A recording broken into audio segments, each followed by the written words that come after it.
जय हिंद एवरीवन। अगर आप एक सीएपीएफ एस्पायरेंट हैं, हो सकता है कि आपका पेपर बहुत अच्छा गया हो और हो सकता है कि आपका पेपर अच्छा नहीं भी गया हो। लेकिन आज मैं एक ऐसे एग्जाम की बात करूंगा कि बीइंग अ सीएपीएफ एस्पायरेंट आपको ये एग्जाम आपके बैकअप के लिए जरूर से देना चाहिए। इस एग्जाम का पैटर्न, इस एग्जाम के अंदर क्या एलिजिबिलिटी है, या आपको क्यों देना चाहिए, हर एक चीज मैं आपको बताऊंगा and then you will decide कि आपको ये जो फॉर्म है वो भरना चाहिए, इसकी प्रिपरेशन करनी चाहिए या फिर नहीं। तो अगर आप एक सीएपीएफ एस्पायरेंट हैं तो इस वीडियो को स्किप मत करना, एंड तक जरूर देखना, और जो भी आपका फीडबैक होता है वो एट द एंड आप कमेंट करके जरूर बताना। सबसे पहले तो आप ये देखो कि आज हम जिस वैकेंसी की बात करने वाले हैं, जिस अपॉर्चुनिटी की बात करने वाले हैं आपके बैकअप एग्जाम के लिए, वो है आपका आईबीएसीआईओ की वैकेंसी। क्या मैंने ये एग्जाम क्लियर किया है? Then I will say yes. फिर बोलोगे कि सर आपने ज्वाइन क्यों नहीं किया? क्योंकि मैं फाइनल मेरिट में नाम नहीं बना पाया, so that is the reason कि मैंने इसे ज्वाइन नहीं किया, है ना। बाकी इस एग्जाम को क्या आप क्लियर कर सकते हो? आई विल से डेफिनेटली आप क्लियर कर सकते हो। कैसे करोगे वो मैं बताऊंगा, लेकिन हम बात करते हैं आईबीएसीआईओ की। सबसे पहले तो देखो, मैं आपको इसके अंदर आने वाली एक्सपेक्टेड वैकेंसी के बारे में बता देता हूँ कि इसके अंदर वैकेंसी कितनी आएगी। देखो, टोटल अभी तक जो मिनिस्ट्री ऑफ होम अफेयर्स है ना, उनके तरफ से जो बताया गया है, हालांकि कोई प्रेस रिलीज नहीं आई है, ना ही कोई ऑफिशियल नोटिफिकेशन आया है, लेकिन जो लोग एमएचए के अंदर काम करते हैं, कहीं से सोर्सेस वगैरह आते हैं, उन्हीं सोर्सेज के बेसिस पे मैं बता रहा हूँ कि लगभग 2400 वैकेंसी, यानी कि 2400 प्लस वैकेंसी जो है, वो मिनिस्ट्री ऑफ होम अफेयर्स ने आईबीएसीआईओ के लिए क्या कर दिया है, पास कर दिया है। मतलब कि आईबीएसीआईओ के अंदर आपको 2400 वैकेंसी जो है वो देखने को मिलेंगी। ये न्यूज़ कंफर्म है। बाकी याद रखना कि इसके अंदर वैकेंसी और इंक्रीज हो सकती है, वैकेंसी घटेगी नहीं, क्योंकि 2400 प्लस वैकेंसी जो है वो गवर्नमेंट ने क्या करी है, पास कर दिया कि हाँ, इतने पे तो आपको वैकेंसी फिल करनी ही है, इतने का नोटिफिकेशन तो आपको देना ही है। अब याद ये रखना कि आप सभी को पता है, सभी यहाँ पे सीएपीएफ एस्पायरेंट है और सभी जो है वो बजट वगैरह को काफी अच्छे से पढ़ते हैं। तो आप सभी को पता होगा कि जो लगभग 74% जो है वो बजट के अंदर क्या किया गया है, इंक्रीज करा गया है। जो पहले हमारे बजट मिलते थे आईबी के अंदर, वो 74% से क्या किया गया है, इंक्रीज किया गया है आईबी के लिए। तो इसी वजह से ये जो वैकेंसी का ट्रेंड है वो बढ़ता हुआ दिख रहा है। लास्ट ईयर अगर आप देखोगे तो अप्रोक्सीमेटली 3000 के आसपास वैकेंसी थी। इस बार देखोगे तो 2000 के भी ऊपर वैकेंसी है। ऐसा क्यों हो रहा है? क्योंकि सरकार ने पैसे दिए हैं भाई, है ना, तो पोस्ट भी बढ़ेंगी, अलग अलग रिक्रूटमेंट होंगी, अलग अलग जगहों पे डिप्लॉय किया जाएगा। तो दैट इज द रीजन। अब देखो, कुछ लोगों को ये होगा कि सर चलो वैकेंसी बता दिया, ये भी आपने बता दिया कि वैकेंसी आ कितनी रही है, क्या, कब तक हम इस वैकेंसी को एक्सपेक्ट कर सकते हैं, नोटिफिकेशन कब तक आएगा? देखो, मैंने आपको टेलीग्राम पे बताया था कि एंड ऑफ द ईयर जो है ना वो आपको ये देखने को मिलेगा। लेकिन आपको मैं कंफर्म कर देता हूँ मंथ एग्जैक्ट कौन सा होगा जिसमें आपको ये वैकेंसी देखने को मिलेगी। सो इट विल बी अक्टूबर या फिर नवंबर। तो याद रखना कि हो सकता है अक्टूबर लास्ट या फिर नवंबर के फर्स्ट में आपको ये वैकेंसी की नोटिफिकेशन देखने को मिल जाए। आईबी के अंदर ना अगर आप देखोगे तो पेपर वन के लिए, जिसमें तीन तरीके का, मतलब हमारा टीयर सिस्टम होता है, टीयर वन, टीयर टू और टीयर थ्री। तो जो हमारा टीयर वन का एग्जाम होता है ना, उसके लिए आईबी बहुत कम टाइम देती है। लाइक अगर वैकेंसी के नोटिफिकेशन आई ना, उसके जस्ट 1 महीने बाद ही वो पेपर कंडक्ट कर लेते हैं। सो अगर मान लो अक्टूबर या नवंबर में आपका आता है नोटिफिकेशन, तो मान के चलो कि दिसंबर के अंदर आपका टीयर वन जो है वो हो जाएगा, है ना। तो टीयर वन जो एग्जाम है वो एक्सपेक्टेड है कि हो सकता है कि आपको ये दिसंबर महीने के अंदर देखने को मिल जाए। लेकिन मैंने कल ही आपको बताया था कि टीसीएस इसका एग्जाम कंडक्ट करती है। तो अभी ना वैकेंसी वगैरह आने के बाद ये सब चीजें डिसाइड होती हैं, फिर उनसे बात होती है, तब जाके हमें पता लगता है कि कब एग्जाम होगा। तो अभी ये कंफर्म नहीं है, बट मान लो अक्टूबर नवंबर तक आती है वैकेंसी, तो दिसंबर तक आपका जो एग्जाम है वो कंडक्ट होने को देखने को मिल सकता है। तो ये थी इन्फॉर्मेशन वैकेंसी के रिगार्डिंग। अब हम बात करते हैं कि आखिर ये जॉब जो है वो किस तरीके की है। एक बार इस जॉब के बारे में डिस्क्रिप्शन दे दो, ताकि जो नए बच्चे हैं, जो आप पहली बार इस वैकेंसी के लिए सुन रहे होगे या अप्लाई करने वाले होगे, तो आपको थोड़ा बहुत पता लग जाएगा। देखो, सबसे पहले तो जो एसीआईओ की ये जॉब होती है ना, ये फील्ड जॉब है। तो सबसे पहले तो ये आप दिमाग से निकाल दो कि एसी में बैठ के काम करना होगा, कंप्यूटर सिस्टम लगा होगा, मस्त कान में ब्लूटूथ लगा होगा, और फिर आप वहां से कोई इंस्ट्रक्शन दे रहे होगे, सुन रहे होगे, ऐसा कर रहे होगे। ऐसा हो सकता है कि आगे चल को आपको मिल भी जाए, बट जब आप ज्वाइन करते हो, जब आप आईबीएसईआईओ के अंदर जाते हो, तो ये ग्रुप सी लेवल की नौकरी होती है, नॉन गैजेटेड ऑफिसर होती है और नॉन मिनिस्ट्रियल भी होती है। याद रखना कि इसके अंदर आप इंटेलिजेंस ब्यूरो यानी कि आईबी के अंदर काम करते हो, जो कि मिनिस्ट्री ऑफ होम अफेयर्स के अंदर आती है। याद रखना कि यहाँ पर जो आपको सैलरी मिलती है वो लेवल 7 की मिलती है, यानी कि अप्रोक्सीमेटली लगभग 80-90 हज़ार रुपए आपके अकाउंट में आ जाते हैं, इतना मैं कह सकता हूँ, अगर आप इस जॉब में जाते हो। कहीं-कहीं पर अगर मान लो आप खास टेरेन एरिया में हो, कोई बहुत ज़्यादा डिफिकल्ट एरिया है, तो लाख रुपए के भी ऊपर आपकी सैलरी आ सकती है, बट सैलरी काफ़ी कम मैटर करता है, जहाँ तक मुझे लगता है। जिन्हें जॉइन करते हैं ना ये जॉब, वो बेसिकली क्यों करते हैं वो उनको पता है ना, तो वो सैलरी वगैरह के लिए तो बहुत मिनिमम लोग ही करते हैं जॉइन, क्योंकि इससे अच्छी सैलरी आप कहीं से भी कमा सकते हो, प्राइवेट सेक्टर से भी कमा सकते हो। सो ये है हमारा जॉब प्रोफाइल, जो कि मैंने बताया ग्रुप सी की नौकरी है, इसके अंदर इंटेलिजेंस ब्यूरो के अंदर काम करने को मिलता है और लेवल 7 की जो पेमेंट है वो आपको मिलती है।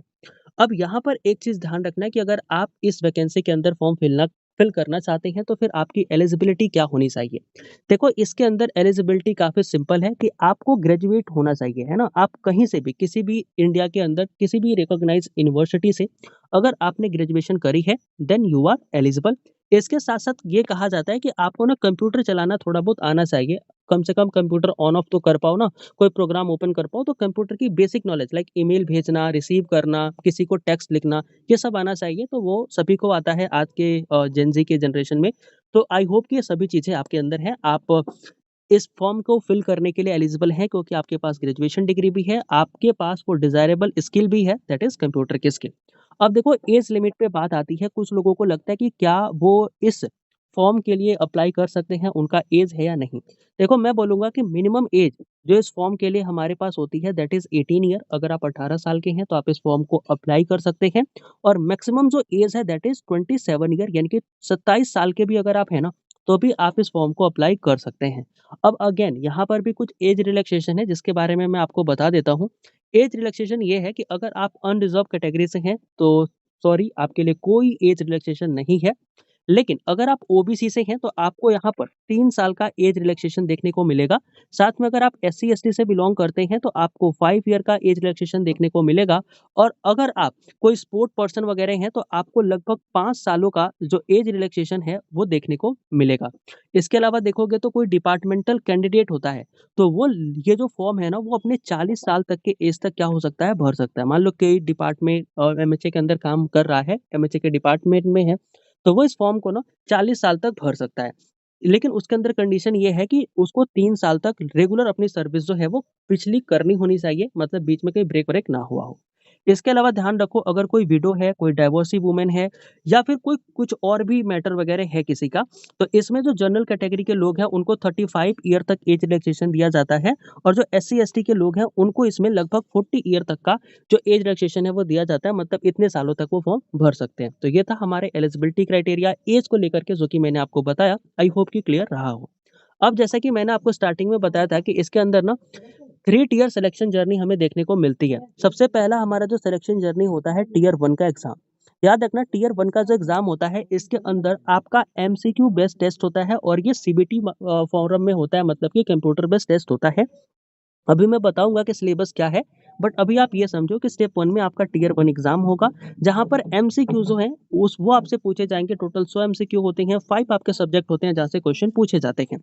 दूसरा आपका स्टेप होता है जहाँ पर आपका मेंस का एग्ज़ाम होता है, मतलब यहाँ पर तो टियर 1 में चलो आपने एमसीक्यू कर लिए, लेकिन जैसे आप टियर 2 में जाते हो ना, तो टियर 2 के अंदर आपका जो पेपर होता है वो ऑफलाइन होता है, जस्ट लाइक सीएपीएफ डिस्क्रिप्टिव होता है, लेकिन क्या वो सीएपीएफ का लेवल होता है? Then I will say definitely not, है ना? एग्ज़ाम मैंने दिया है, काफ़ी प्रेडिक्टेबल टॉपिक है यार, मैं 10 टॉपिक बता दूँगा ना, 10 में से 1 टॉपिक आ ही जाएगा, है ना?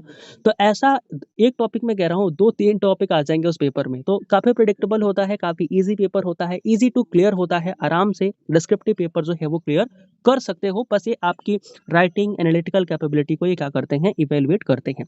फिर यहाँ से भी जब आप आगे जाते हो ना, तो आप आते हो टियर 3 यानी कि इंटरव्यू में। अब देखो, इंटरव्यू का नाम सुन के कुछ लोगों को लगता है कि सर क्या ही इंटरव्यू में पूछते होंगे, ठीक है? मेरा पर्सनल एक्सपीरियंस है, बता दूँगा किसी दिन, है ना?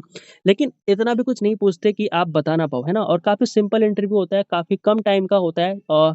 मुझे लगता है कि मैक्सिमम किसी का इंटरव्यू चलता होगा ना, तो 10 मिनट तक चलता होगा। मेरा उतना भी नहीं चला था। बी ऑनेस्ट मैं बता रहा हूँ 6 से 7 मिनट ही मेरे इंटरव्यू चले होंगे, है ना? और उसके अंदर उन्हें पता लग गया था कि मुझे नहीं सेलेक्ट करना, ठीक है? तो याद रखना कि टियर 3 का इंटरव्यू जो होता है ये याद रखना यहाँ पर आपकी पर्सनैलिटी का टेस्ट होता है, साइकोलॉजिकल असेसमेंट होता है, एसआरटी वगैरह भी होती है इसमें, है ना? एसआरटी होता है फिर आपका ये बोल सकते हो इंटरव्यू होता है। एसआरटी वो हमारे जो एसएसबी में एसआरटी होती है ना, वैसा नहीं होता। अगर आपने एयर फोर्स का एक्सवाई एग्ज़ाम दिया है, क्योंकि मैंने दिया है, तो वो वाला जो एसआरटी होता है ना, वो इसके जैसा होता है। मतलब उसमें ऑप्शन होता है और हमें ऑप्शन पे टिक करना होता है। ऐसी एसआरटी नहीं होती जो हम एसएसबी में दे के आते हैं ना कि एसआरटी दे दी गई, फिर हमें उसे लिखना होता है रिस्पॉन्स। तो लिखने वाला नहीं होता, सिर्फ़ ऐसे ना टिक करने वाला एसआरटी होता है। तो इस तरीके से आपके ये जो जर्नी होती है, सिलेक्शन जर्नी, वो आपकी रहती है। आई होप कि आपको तीनों जर्नी मैंने अच्छे से बताया हो और आपको समझ में आई हो। अब जैसे कि मैंने आपको ये बताया था कि टियर 1 के अंदर 5 सब्जेक्ट होते हैं। इन 5 सब्जेक्ट से आपके 100 क्वेश्चन बनते हैं। ये सारे क्वेश्चन आपके जो हैं वो 100 मार्क्स के होते हैं और 1 घंटा जो है वो टोटल आपके टाइम देखने को मिलता है। याद रखना कि इसके अंदर जनरल अवेयरनेस के 20 सवाल पूछे जाते हैं, जो कि हमारे लिए अगर हम सीएपीएफ का एग्ज़ाम दे रहे हैं ना भैया, काफ़ी डूएबल है। ये क्वेश्चन ना एसएससी वालों या फिर देखो उनसे भी हो सकते हैं। I am not degrading anyone, है ना? लेकिन ये क्वेश्चन थोड़े एसएससी के लेवल से ऊपर होता है। मेरा कहने का मतलब ये है क्योंकि स्टेटमेंट वाले सवाल आते हैं, वो वन लाइनर वाले सवाल नहीं आते। बस ये मेरा कहना था। तो जनरल अवेयरनेस भी कुछ ऐसी आती है। यहाँ पर क्वांटिटेटिव एप्टीट्यूड यानी कि मैथ्स जो होती है अरिथमेटिक मैथ, वो यहाँ पर हमें देखने को मिलती है। लॉजिकल रीजनिंग हमें यहाँ पर देखने को मिलती है, मतलब रीजनिंग के 20 क्वेश्चन होते हैं। इंग्लिश के 20 क्वेश्चन होते हैं और एक हमारा होता है जनरल स्टडीज, ठीक है? इसके भी 20 क्वेश्चन होते हैं। अब देखो जो जनरल अवेयरनेस है ना, इसको आप करंट अफेयर मान लो, तो करंट अफेयर के आपके अलग से 20 क्वेश्चन होते हैं। ये जो आप जनरल अवेयरनेस देख रहे हो ना, ये करंट अफेयर है।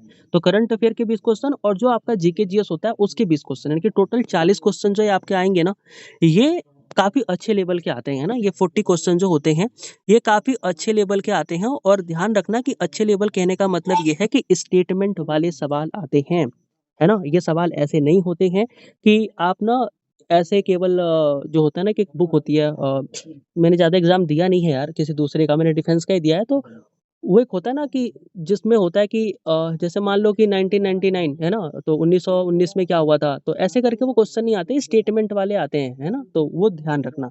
याद रखना यहाँ पे नेगेटिव मार्किंग भी है। नेगेटिव मार्किंग में अगर आप देखोगे तो 0.25 यानी कि 1/4 की नेगेटिव मार्किंग होती है, जो कि हमारे डिफेंस से कम है। हमारे यहाँ तो 1/3 होती है, यहाँ पे 1/4 है ना? बट वही है, सेम क्वेश्चन है। ये जो 40 क्वेश्चन मैं बता रहा हूँ ना, ये आपके लिए एज है और इसलिए मैं कह रहा हूँ कि आपको ये फॉर्म भरना चाहिए। क्योंकि देखो हम जो जीके जीएस पढ़ते हैं, वो स्टेटमेंट वाले सवालों के लिए ही पढ़ते हैं। हम जो करंट अफेयर भी पढ़ते हैं, वो भी स्टेटमेंट वाले ही सवालों के लिए पढ़ते हैं।